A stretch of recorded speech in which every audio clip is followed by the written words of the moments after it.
پیارے دوستوں، بنی اسرائیل میں دو میاں بیوی رہا کرتے تھے۔ اس شخص کی بیوی بہت ہی نیک پاک باز تھی، یعنی اللہ والی تھی۔ اس شخص کے ساتھ اس کا ایک بھائی بھی تھا۔ ایک بار جب وہ شخص سفر پر جانے لگا تو اس نے اپنے بھائی سے وعدہ لیا کہ میری غیر موجودگی میں تم میری نیک پرہیزگار بیوی کی دیکھ بھال کرو گے۔ اس نے ہاں میں سر ہلایا اور اقرار کر لیا، یقین دلاتے ہوئے کہا کہ بھائی جان، آپ بے فکر ہو کر سفر پر جائیں، آپ کو کسی قسم کی کوئی شکایت نہیں ہوگی۔ آپ کی غیر موجودگی میں آپ کی بیوی کا خیال رکھوں گا۔ چنانچہ وہ شخص بے فکر ہو کر سفر پر روانہ ہو گیا۔ وہ اللہ والی، اللہ سے ڈرنے والی عورت تھی۔ ایک دن اس کے شوہر کا بھائی اس کے پاس آیا۔ اس کے حسن و جمال کو دیکھ کر اس کی آنکھوں پر غفلت کا پردہ پڑ گیا۔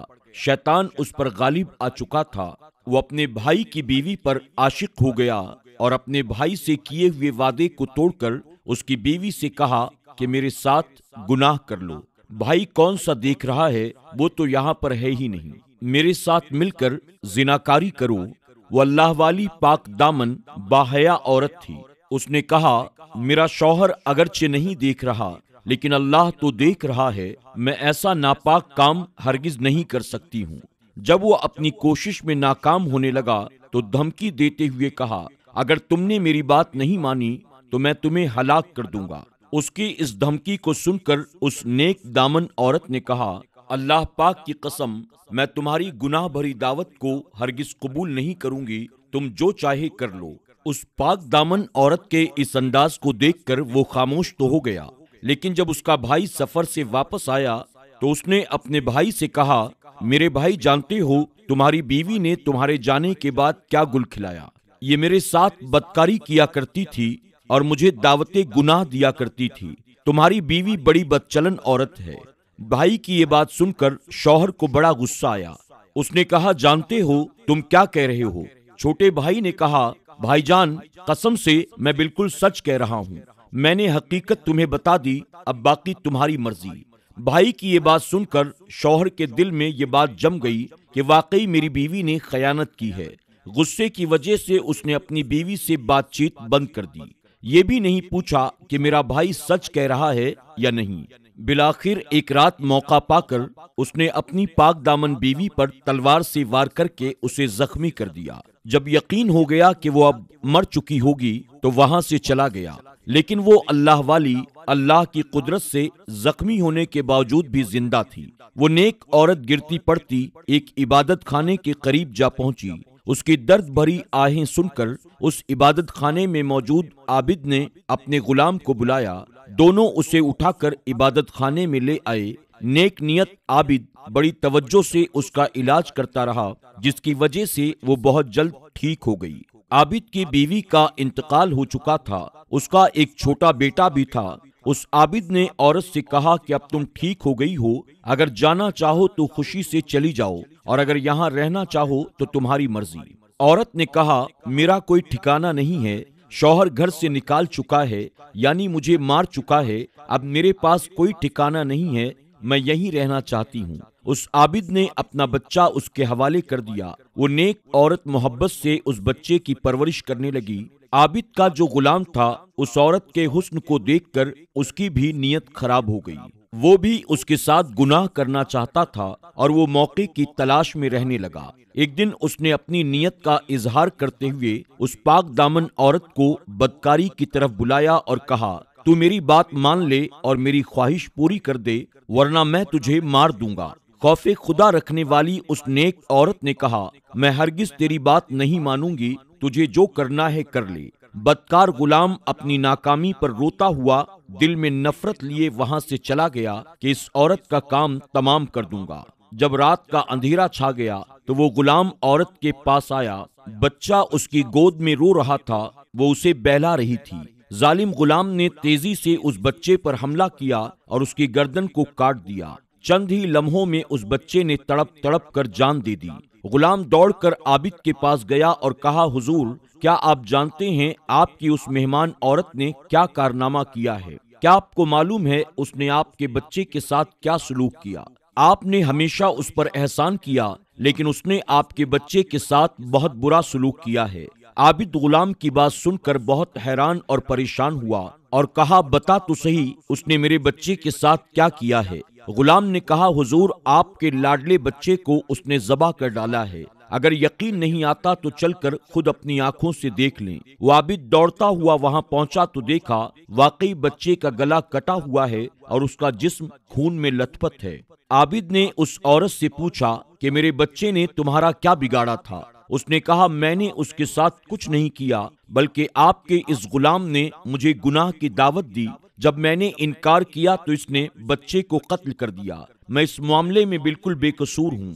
یہ سن کر عابد نے کہا اے اللہ کی بندی، تو نے اپنے معاملے میں مجھے شک میں مبتلا کر دیا ہے، میں نہیں چاہتا کہ تو اب میرے ساتھ یہاں رہے، یہ 50 دینار لے اور جہاں چاہے چلی جا، یہ دینار تیری ضروریات میں کام آئیں گے۔ عورت نے 50 دینار لیے اور اللہ کی رحمت سے امید لگائے اندیکھی منزل کی طرف چل پڑی۔ ایک بستی کے قریب سے گزری تو دیکھا وہاں مجمع لگا ہوا ہے، یعنی لوگوں کی بہت بھیڑ ہے اور ایک شخص کو پھانسی دینے کے لیے لایا جا رہا ہے۔ اس بستی کا سردار بھی وہاں پر موجود تھا۔ عورت سردار کے پاس گئی اور کہا کیا ایسا ہو سکتا ہے کہ تم مجھ سے 50 دینار لے لو اور اس شخص کو آزاد کر دو؟ سردار نے کہا کیوں؟ اس نے کہا بس یوں ہی۔ بستی کے سردار نے کہا لاؤ رقم میرے حوالے کرو۔ عورت نے وہ 50 دینار دیے اور سردار نے قیدی کو رہا کر دیا۔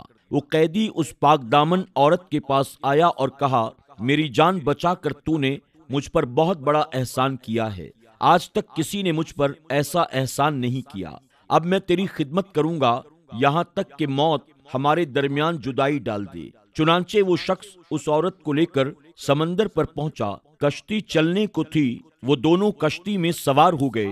عورت بے حد ہی حسین تھی، اس کا حسن و جمال دیکھ کر سارے مسافر حیران رہ گئے۔ وہ عورتوں والے حصے میں بیٹھ گئی۔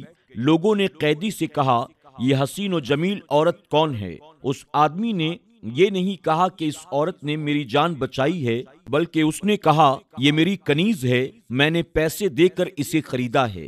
کشتی میں موجود ایک شخص جو اس عورت کے حسن میں گرفتار ہو چکا تھا، اس نے کہا کیا تم اپنی کنیز کو فروخت کرو گے؟ اس نے کہا میں اسے بیچنا نہیں چاہتا کیونکہ یہ مجھ سے بہت زیادہ محبت کرتی ہے، جب اسے معلوم ہوگا کہ میں نے اسے بیچ دیا ہے تو اسے میری طرف سے بہت تکلیف پہنچے گی، اس نے مجھ سے وعدہ لیا ہے کہ میں اسے کبھی نہیں بیچوں گا۔ مسافر نے کہا تو مجھ سے منہ مانگی رقم لے لے اور خاموشی سے یہاں سے چلا جا، تجھے کیا ضرورت ہے کہ تو اسے بتائے کہ تو نے اسے بیچ دیا ہے؟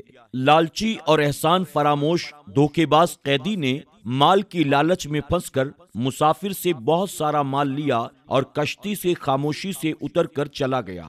اس مسافر نے اس کشتی میں موجود تمام مسافروں سے کہہ دیا کہ میں نے اس عورت کو خریدا ہے، اب کوئی بھی مجھ پر بلا وجہ کا الزام نہیں لگائے گا۔ جب مسافر کو یقین ہو گیا کہ اس کا مالک جا چکا ہے، اب وہ واپس نہیں آ سکتا، تو وہ عورت کے پاس آیا اور کہا آج سے تم میری ملکیت میں ہو، میں نے تمہیں خرید لیا ہے۔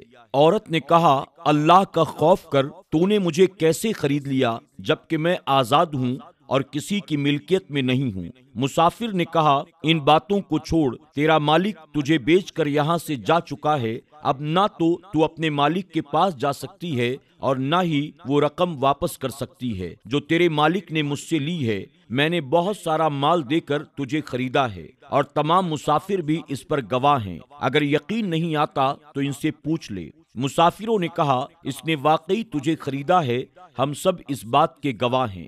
پاک دامن عورت نے کہا تمہارا بیڑا غرق ہو، اللہ سے ڈرو، اللہ کی قسم میں آزاد ہوں، آج تک کبھی کوئی میرا مالک نہیں بنا، میں کسی کی کنیز نہیں جو کوئی مجھے بیچے گا، اس معاملے میں اللہ سے ڈرو۔ لوگوں نے اس مسافر سے کہا یہ اس طرح باز نہیں آئے گی، اس کے ساتھ جو سلوک کرنا ہے کر ڈال، یہ خود ہی مان جائے گی۔ یہ سن کر مسافر اس کی طرف بڑھا۔ جب اس عورت کو اپنی عزت کا خطرہ محسوس ہوا تو اس نے کشتی والوں کے لیے بد دعا کی۔ اچانک کشتی ان سب کو لے کر ڈوب گئی، سب کے سب غرق ہو گئے اور کشتی کے تختے پر عورت کے علاوہ اور کوئی باقی نہ بچا۔ اس ملک کا بادشاہ اپنے لوگوں کے ساتھ ساحل سمندر پر آیا ہوا تھا۔ تمام لوگ خوشیاں منا رہے تھے جب بادشاہ نے کشتی کو ڈوبتے ہوئے دیکھا تو فوراً تیراک سپاہیوں کو حکم دیا کہ جلدی سے کشتی والوں کی مدد کو پہنچو۔ سپاہی گئے تو انہیں اس نیک عورت کے علاوہ کوئی اور زندہ نہ ملا۔ وہ اسے لے کر بادشاہ کے پاس آئے۔ بادشاہ نے ساری بات سن کر اسے نکاح کا پیغام دیا، لیکن اس نے یہ کہہ کر انکار کر دیا کہ بادشاہ حضور، میرا قصہ بڑا ہی عجیب و غریب ہے، میرے لیے نکاح کرنا جائز نہیں، کیونکہ میرے شوہر نے مجھے اب تک طلاق نہیں دی ہے۔ بادشاہ نے جب یہ سنا تو اس کے لیے الگ مکان بنوا دیا اور وہ اس میں رہنے لگی۔ دن گزرتے گئے، وقت کی گاڑی تیزی سے چلتی رہی۔ بادشاہ کو جب بھی کوئی اہم معاملہ پیش آتا تو وہ اس اللہ والی عورت سے مشورہ کرتا۔ اللہ پاک نے اس کے مشوروں میں ایسی برکت دی کہ ان پر عمل کر کے بادشاہ کو ہمیشہ کامیابی حاصل ہوتی تھی۔ اب بادشاہ کے نزدیک وہ پاک دامن عورت بہت ہی زیادہ عظیم ہو چکی تھی۔ جب بادشاہ کی موت کا وقت قریب آیا تو اس نے اپنے وزیروں، مشیروں اور رعایا کو جمع کر کے کہا، اے لوگوں، تم نے مجھے کیسا پایا؟ میں چاہتا ہوں کہ اپنے بعد اس نیک سیرت عورت کو تم پر ملکہ مقرر کر دوں۔ بادشاہ کے حکم پر لبیک کہتے ہوئے سب نے کہا، بادشاہ سلامت، جیسا آپ چاہتے ہیں انشاءاللہ ویسا ہی ہوگا۔ چنانچہ بادشاہ نے اس باحیا پاک دامن عورت کے حوالے پورے ملک کی سلطنت کر دی اور پھر اس کا انتقال ہو گیا۔ اس نے ملکہ بنتے ہی اعلان کر دیا کہ پورے ملک کے لوگ بیعت کے لیے جمع ہو جائیں۔ حکم ملتے ہی ملک کے گوشے گوشے سے لوگ نئے بادشاہ یعنی نئی ملکہ کی بیعت کے لیے جمع ہو گئے۔ بیعت کا سلسلہ شروع ہوا۔ جب اس کے شوہر اور دیور آئے تو حکم دیا، ان دونوں کو الگ کھڑا کر دو۔ پھر وہ شخص آیا جسے پھانسی دی جا رہی تھی اور جس نے اس نیک عورت کو بیچ دیا تھا۔ ملکہ نے حکم دیا، اسے بھی ان دونوں کے ساتھ کھڑا کرو۔ پھر وہ نیک سیرت عابد اور اس کا بد کردار غلام آیا تو انہیں بھی لوگوں سے الگ کر دیا گیا۔ جب تمام لوگ اس سے بیعت لے چکے تو ملکہ نے ان پانچوں کو اپنے پاس بلایا اور اپنے شوہر سے کہا، کیا تم مجھے پہچانتے ہو؟ اس نے کہا، آپ ہماری ملکہ ہیں۔ پاک دامن عورت نے کہا، میں تمہاری بیوی ہوں۔ سنو، تمہارے بد کردار بھائی نے میرے ساتھ کیسا برا سلوک کیا تھا۔ یہ کہہ کر اس نے سارا واقعہ سنا دیا۔ میں آج بھی پاک دامن اور محفوظ ہوں۔ اب بتاؤ، تمہارے اس بد کردار بھائی کے ساتھ کیا کیا جائے؟ اس کے شوہر نے کہا، اسے پھانسی دے دو، میرے سامنے پھانسی دو۔ اس کے کہنے پر اسے پھانسی کا حکم دے دیا گیا۔ پھر عابد کے پاس آ کر اس نے کہا، اگر آپ کی کوئی حاجت ہو تو بتاؤ، میں وہی عورت ہوں جو آپ کے پاس زخمی حالت میں آئی تھی۔ آپ کے بیٹے کو دراصل میں نے نہیں بلکہ اس ظالم غلام نے قتل کیا ہے اور مجھ پر بد کرداری کا الزام لگایا ہے۔ آپ کیا چاہتے ہیں؟ اس نے کہا، اس کو بھی پھانسی دے دی جائے۔ اس عابد کے کہنے پر اس کے غلام کو بھی قتل کروا دیا گیا۔ اب آخر میں اس شخص کی باری تھی جسے پھانسی دی جا رہی تھی اور اس عورت نے اسے بچایا تھا۔ جب وہ آیا تو اسے بھی قتل کر دیا گیا اور اس کی لاش چوراہے پر لٹکا دی گئی اور یوں وہ سب اپنے انجام کو پہنچ گئے۔ باحیا پاک دامن عورت نے، اللہ والی نے ہر وقت اپنی عزت کی حفاظت کی، احکام خداوندی کو پیش نظر رکھا اور صبر سے کام لیا۔ آج اسے تاج و تخت اور عزت اور عظمت کی دولت میسر تھی۔ اسی طرح وہ سلطنت کو چلاتی رہی اور نیک نامی کی حالت میں دنیا سے رخصت ہو گئی۔ پیارے دوستوں، امید کرتے ہیں کہ آج کی یہ ویڈیو آپ کو ضرور پسند آئی ہوگی۔ آپ نے اس ویڈیو سے کیا سیکھا؟ کمنٹ باکس میں جا کر ضرور لکھیں۔ اس ویڈیو سے جو سب سے اہم پیغام ہمیں حاصل ہوتا ہے وہ یہ ہے کہ وہ لوگ جو اللہ سے محبت کرتے ہیں، اللہ کی اطاعت کرتے ہیں، جن کے دلوں میں اللہ کا خوف ہوتا ہے اور جو اللہ کی رضا کے لیے دنیا کی بڑی سے بڑی مصیبت پر بھی صبر کرتے ہیں، اللہ رب العزت انہیں کبھی اکیلا نہیں چھوڑتا۔ اللہ ان کے مقام کو بلند فرماتا ہے اور صبر کا بہتر اجر دے کر اللہ دونوں جہان میں ان کو عزتیں عطا کرتا ہے۔ اللہ رب العزت کی بارگاہ میں دعا ہے کہ اللہ ہمیں اور آپ کو بھی اپنی عبادت کے ساتھ صبر کی توفیق عطا کرے۔ اللہ ہمارے دلوں میں اپنا خوف پیدا فرمائے۔ دوستوں، آج کی ویڈیو میں بس اتنا ہی۔ انشاءاللہ ایک اور دلچسپ کہانی کے ساتھ بہت جلد پھر آپ کی خدمت میں حاضر ہوں گے۔ اللہ سب کو اپنا حفظ و امان عطا فرمائے۔